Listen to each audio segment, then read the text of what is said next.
If you're Indigenous in Alberta, one of our missing and murdered Indigenous women, when we say her name, it's very much a trigger.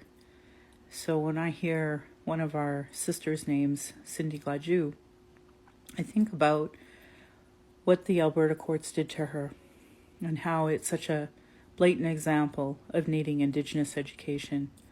It's the most horrifying thing I can think of, and yet when you read about it, I don't think the real fear that an Indigenous woman in this province could possibly have can really be understated.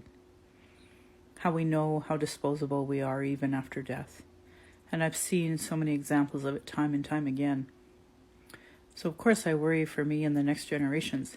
I try to do work to eliminate this, but colonialism and the forces that be are very strong, and our bystanders and so-called allies don't do much. They're not accomplices.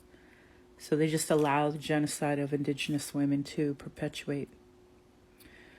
So you can imagine how horrifying it's been all day thinking about this.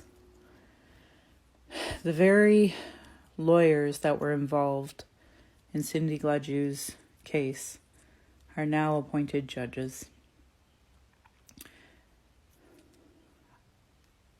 I don't know if we're ever going to get, we're never going to get real education voting in the UCP.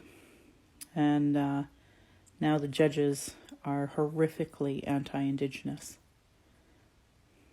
They always have been.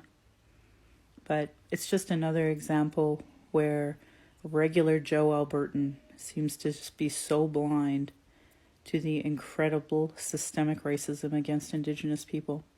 And we have, like, the commission never finds Indigenous people in favor of when it comes to human rights violations. That's why I just quit filling out all the colonial paperwork, because I know it'll never go in our favor. So to us, it's lawlessness. We go to the UN, nothing gets done.